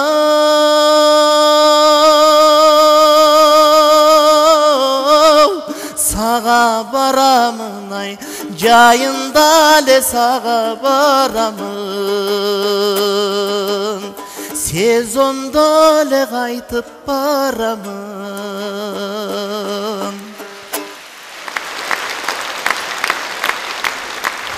Рахмат. Эми ар ырдын өзүнчө тарых таржымалы болот экен. Менин акындык жактан устатым Туганбай атам болсо, обон жагынан устатым маркум Асанкалы Керимбаев десем жаңылышпайм. Ошол киши көп бул обончунун жашоосу кандай, дегеле ойлонгону кандай, ушу нерсенин баарын көп айтат эле. Анан бир күн айтты. Мен Туганбай агага барып дейт, Текебай Мураталиевдин обонун угуп келдим. Мен эми ушуну башкача бир ырдайм деп. Анан бал мындай болот экен, өзү Токтогулдун эң кенже шакирттеринин бири Текебай Мураталиев болгон.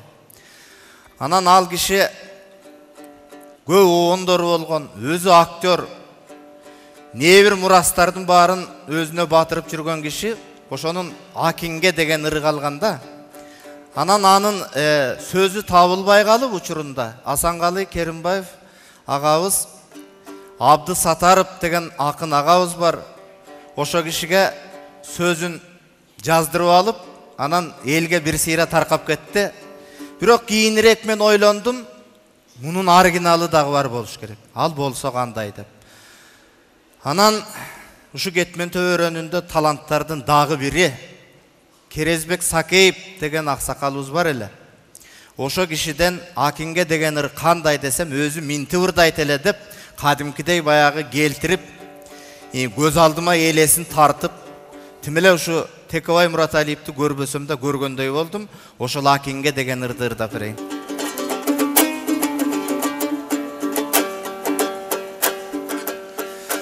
Ай кезеле да калган таң атып,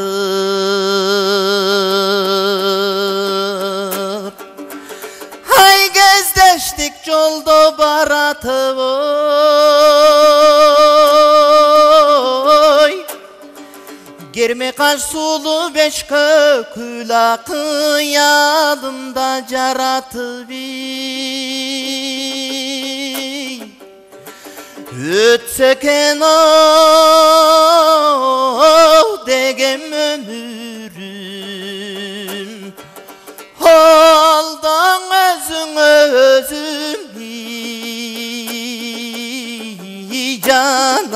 жанашып.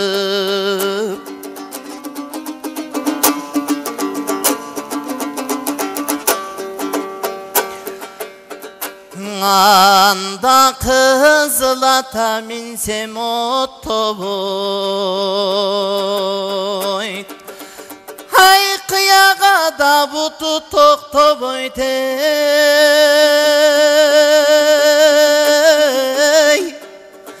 кыргыздан ай сулуу кыздар көп, бирок кыялы саган окшобойт, ай окшобойт, ай кой окшобойт, жок окшобойт.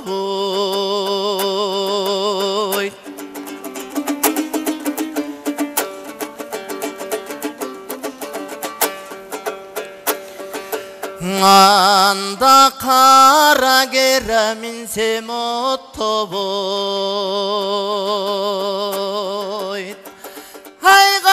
алға бұты тоқтабойт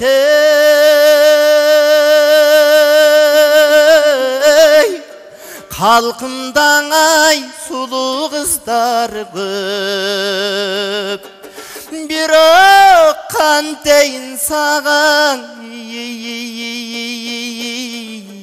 окшобойт ай окшобойт ай кой окшобойт жок окшобойт.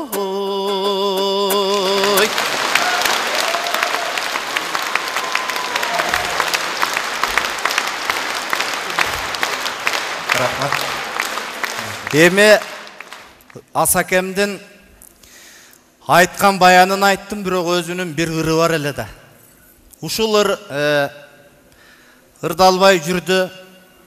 Бирок абдан мыкты чыккан обон эле өзүм кейип да жүрдүм. Ушуну бир качан аманатын аткарсам деп. Себеби Даниярдын ыры деп кезинде баягы жаздырбай калган. Анан сөзү Илгиз Гильязиденов деген биздин жакшы бир акыныбыз бар. Улуту татар уулу болсо дагы кыргызга катар уулу болуп жүрөт да. Ошо кишинин сөзүнө жазылган Даниярдын ыры деген ыры бар. Асанкалы агабыздын. Анан мен комуз менен ырдап берсем, Элмирбек, сени бир күнү болбосоң да болбой, радиого барып экөөбүз ушул ырды жаздырабыз деди. Анан эми атаганат мезгил экен, ырды жаздырбай калдык, бирок аманаты деп кийин ушу тапта ырдап жүрөм мен. Даниярдын ыры.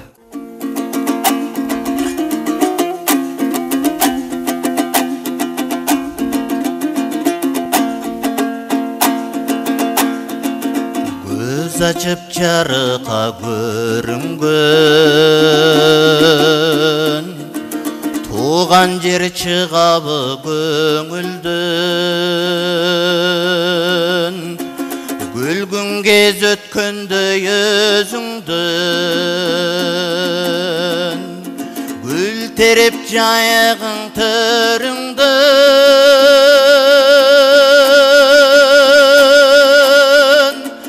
саянды сама чоколонуң, сагынчы көдөндөн төгүлгөн,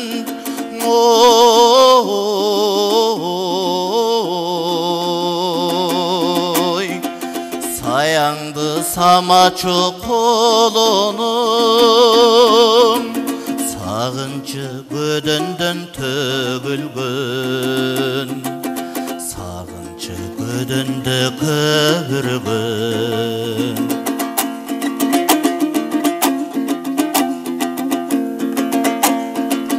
Туган жер сен алтын казыгым,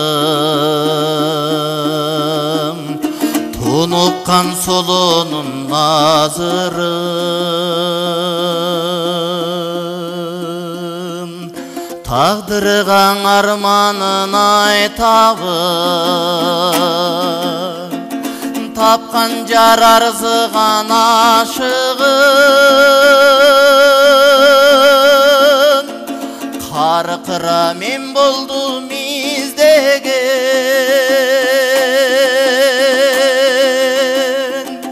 кайда деп кара көз асылым,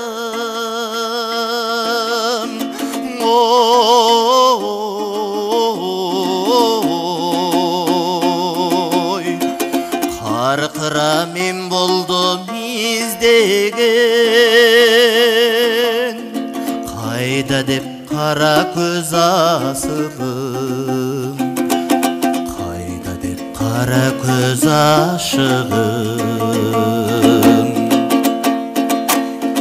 Өрттөсөң кайылмын жалынга, өмүрлөш бол черкем дайыма, тагдырга меңерет рахмат, перизат сен айткан багыма,